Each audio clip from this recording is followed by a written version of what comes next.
दोस्तों अब हमारे पास में है 12वां क्वेश्चन।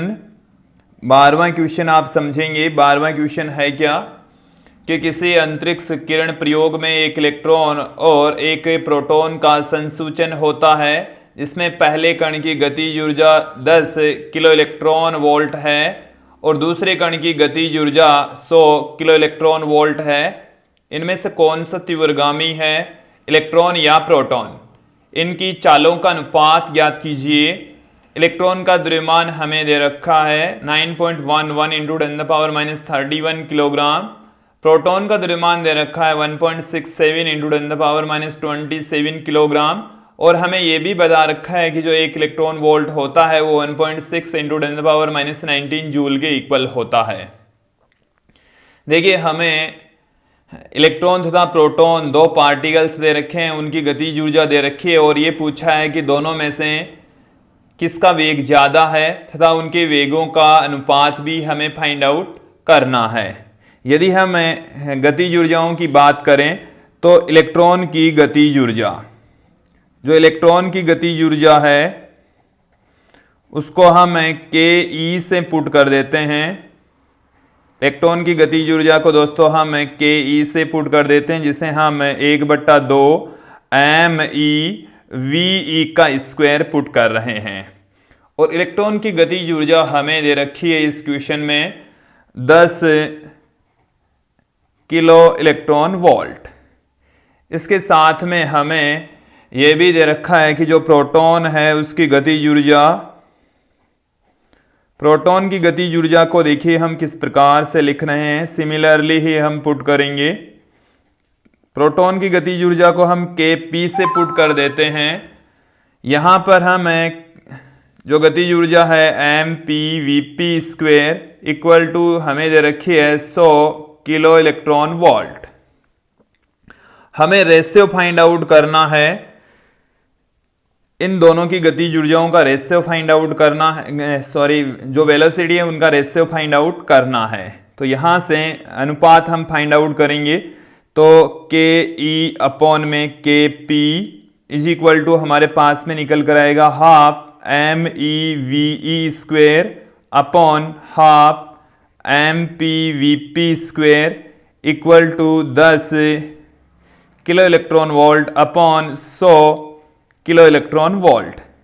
देखिए दोस्तों यहां से हाफ कैंसिल हो जाएगा, किलो इलेक्ट्रॉन वोल्ट से किलो इलेक्ट्रॉन, एक जीरो से एक जीरो भी कैंसिल हो जाएगा।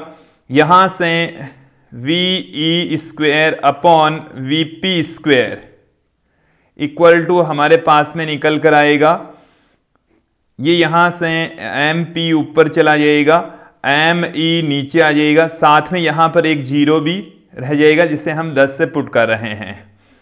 अब इन दोनों का जो मास है वो भी मैं यहां पर पुट कर देता हूं। इस क्वेश्चन में मास ऑफ प्रोटॉन दे रखा है 1.67 इंटू 10⁻27। मास ऑफ इलेक्ट्रॉन दे रखा है 9.1 इंटू 10⁻31 इंटू 10। तो यहां से देखिए दोस्तों क्या निकल कर आएगा हमारे पास में,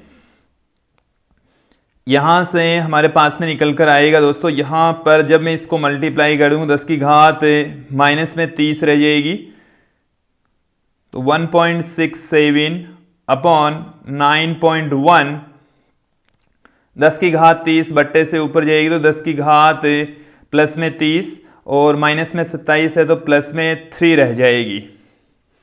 जब इसको हम कैलकुलेट करें तो ve² अपॉन vp का स्क्वायर अपॉन vp का स्क्वायर, ये हमारे पास में आ गया 1670 अपॉन 91।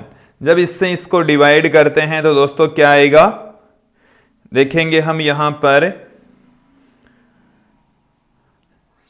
यहां पर 3 संख्या पहले पॉइंट लगा देंगे, एक संख्या यहां से पॉइंट हटाया तो भी एक जीरो लगेगा, तो ये हमारे पास में आ गया है 16,700।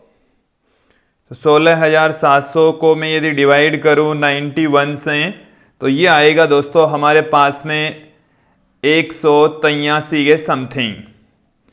183 184 के समथिंग आएगा दोस्तों।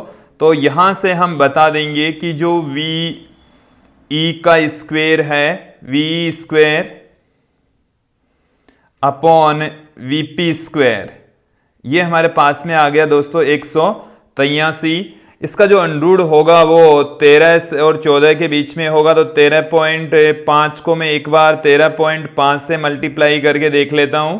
तो देखिए दोस्तों 13.5 से थोड़ा सा ज्यादा निकल कर आएगा। 13.5 को मैं गुणा कर लेता हूं 13.55 से, तो एग्जैक्टली हमारे पास में इतनी ही वैल्यू निकल कर आएगी। तो हम इसको VE अपॉन VP बराबर पुट कर देंगे कि 13.55। इसका मतलब हो गया कि जो वेलोसिटी ऑफ इलेक्ट्रॉन है वो ज्यादा होगी और वेलोसिटी ऑफ प्रोटॉन है वो कम होगा।